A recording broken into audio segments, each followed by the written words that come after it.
understand this pain except my creator. Those I love the most. Muravuye mukajya ko umuntu ugaragiwe n'ibikomangoma bitatu. Subize siko uyu munsi ari bw'ababyeyi batambutse. Muvuye kwibuka. Ariko disi nihugiye ibibazo by'iyi si tuba twajyanye. Nihugiyeho mfite ibibazo muri iyi minsi ariko mwihangane. Erega nta wakurenganya muri iki gihe abantu bari kurwana intambara bucece. Ibintu byarakomeye. Nta wakurenganya rwose. Ariko disi Imana izabibafashamo. Wow, dore misigaro nukuri nayo ukumbuye maze ese none ko numva utose nidukugeze gutya we mana yanjye iki ni cyokeri cyangwa n'amazi bakumennyeho urabaza amenye nko kubona umuntu ura mugore nta mpuhwe inabi mama Regis angiri uzamuhane wihanukira nukuri mana Yesu we mbega umugore mubi mana we urebera muri umuna wawe dore ibyo nawe mumaranye igihe mujye mubana neza buriya nawe arabizi ababyeyi banyu uko baba barabaganirizaga ugomba kubaba hafi kandi mujye mubana mwibuke no gusenga. Uyu urabizi ko ari we ababyeyi badusigiye ni inshuti y'akadasohoka kabisa kandi mu bibazo byose yatubaye hafi nta kibazo twigeze tumugirana. Nibyo rero ahubwo se amakuru ya Miguel Miguel mu bintu binzengereje muri iyi minsi Miguel yarananiye dore naje ubundi bamusanze kwa Kazungu yaraye ku muhanda ubu koko nzagirena muri iyi minsi ahubwo wamuboherereza mukamugira inama ariko nyine nawe mugiye inama mujyana gusenga nibuze turebe ko yahinduka. None se ko mbona batavuga bite ko mutavuga mwebwe mwige mwihangana ariko nyine ntacyo ndagushaka umwanya nzabasure mbazanire na Miguel muvugane. natwe nitutamakuma birakemuka.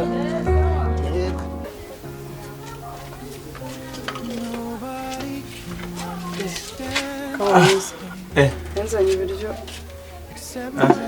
Ibiryo se n'ibibyaye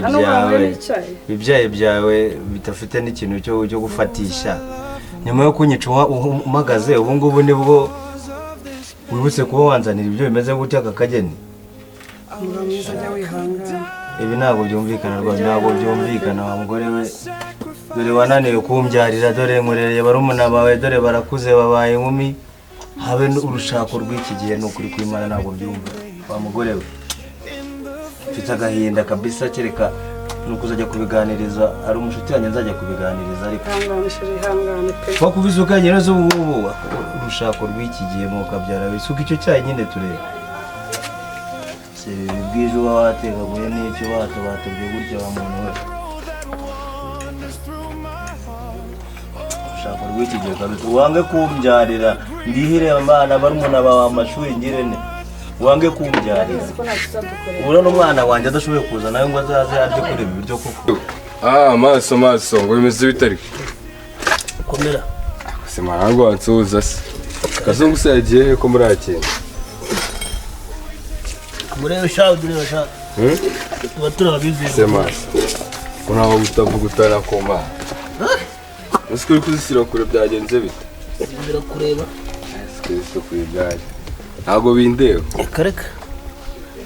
se maso mperuka kera atari ukumeze byaje kugendekera gute ntago ejo nagusanze warya myana ntago mbyibuka ntago ari ubwumare wanyoye hangana urabizi twarabyumvikanye tuzabyara kandi igihe cyari gisigaye nicyo gitoya ubuse imyaka ishize umbwira ngo uzambyarira wa mugore we birambirwa hasigaye iminsi mike nkurereye barumuna bawe ukuntu banganaga babaye inkumi barashaje barakecuru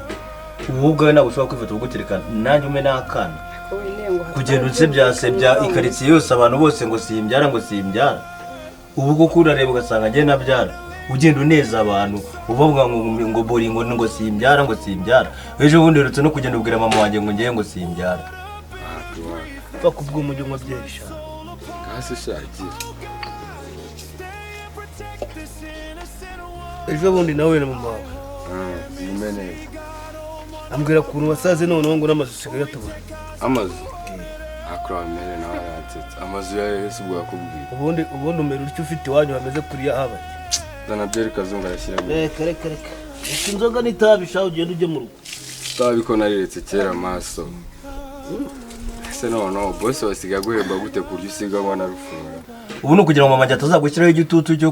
utazambyarira bimeze bite nyine uyu mwana wa mugore we ibi ngibi rwose ngiye no kurya se ubundi bunaba ndya ngiye nyine ngiye urana nakeneye umuryango ngiye nk'abandi bose ubu sinanga zanjye ni amahuri wirirwa ugenda neza abantu ibi rwose ibi ni agahinda mba numva wamva n'imbere ukanshinguka n'iruhande wa mugore we wanshinguka n'iruhande ukagenda ukamva iruhande rwose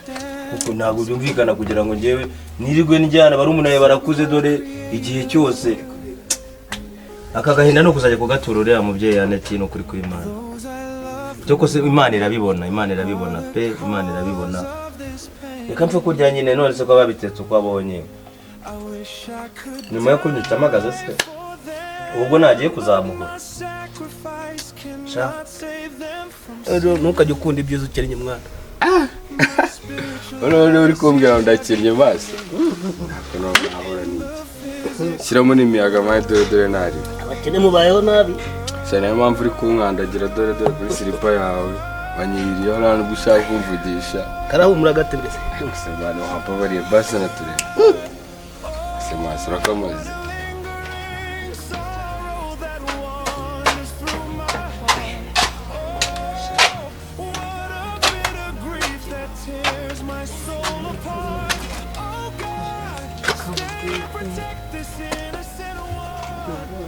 wasemati kandi ko wasa narose inzozi urukumva mbona ndi gucukura ahantu zahabu ngaho sibwo nyijije nabwira abantu ngo ndi gucukura zahabu bose bagaseka mana ibaza ko na Bella yaje akanseka kandi ari mukuru wanjye n'urukundo zadukunda mwese maso wase wagize abisha sibyo bintu byabona ari kuzi ko wibonye ubu naribonye ko nibwanguza n'ibyo bitunga yakugendekeye gute iguzi yakire ntugakunda ibyiza ukene gute se mwana ujye unywa buriya buyuki bwawe ubwuma bwawe nubona nguteyeho azi ko nakacunga umuntu wajya gutsaba byakugendekeye gute hari kera shabu reka ubu byarahindutse umva aho bambwira ngo gusomye urabona uba wavugishije ukuri iri zuba riri hanze nagusomye kuri kano kabyeri nkasigaranye asuwe nuribona nuko rero nawe rero umenye ibyawe kazungu nawe yagiye kazungu burya ngo ntagazongera kunkopa mama wawe se ko yamuhaye kondisiyo nta kintu uzongera kubona hano kwa kazungu akerega amaso agaho kari kundi karahandurika ubundi wowe ubona nabigenza gute muri iki ariko reka mbivuga agaho kari kundi ufite iwanyu hameze kuri hameze neza ubundi buri kuburi noneho uzi inyuma si cyavuyemo nabonye mawe havuyemo umusore mwiza yego musore we w'inzobe aho nibakuroze ndamureba numva umutima wanjye uratete abasore b'inzobe baribwa numva ndi kubyumva ko mbonye umusore mwiza ibaza kuri izo nzozi enda noro ukamubwira nk'ubundi uburere aba ari gushaka ko muhatamaye n'ubu kubona arezwe n'umukozi se TikTok na televiziyo ngambwira uburere nzakuramo hariya ari kumbaza ngo mugaragarize nibyo byakwigishije kunywa agafege se none se kunywa ifege se ko nabibonye muri televiziyo mwana nabibonye nanjye birangira ngiye kunywa agafege nk'abandi ariko utambaza kuri byeri mwana nanjye bebe njya kunywa akabyeri bwa mbere nabibonye kuri televiziyo serious ni ukuri pe tambwira ko mere wawe yarameze nka mere ariko ukuntu twari twicaye mu rugo icyaka cyankubise ngiye kubona mbona barimo barakaminina usiko Bella yiteguye kubyarira ntagira mubyarira ukabyara shana ukuri reka nkubwire shana mubyarira si byaba ari wane mubyarira ingenda muri ako cyagiye tubimuganirizaho numvaga yabyumvisha shana wasanga yagize igitekerezo cyiza sibyo ntabikore pe byaba ari byiza mu buzima bonfre nuko yaraharenganiye mwana Nta sibyo si byara, yaharenganiye ntabwo turashaje yararenganiye rwose aheza akaza bavuga ngo nta burere dufite bibe ngombwa nanjye nzakaminina ariko nawe sha uba umeze nk'uwanjye mfite uburere mwana urabona nanjye bwa ejo muri sinagusanze uri kunywa agafega ndi kumukinga wari wansanga naryamye hano kwa kazungu akazungu yaranserereje cyane ubu se waratangiza umwizerwa sindiwe nuko agiye hano hirya ko yakinze hose kandi wizi n'agafirigo kari gukonjesha. niyo mpamvu bagakingiranye. What a lingering sorrow that wanders through my heart. Oh, what a bitter grief that tears my soul apart. Oh God, stay and protect this innocent one. I hore misigaro mwana wa mama. We take kaza guhorere.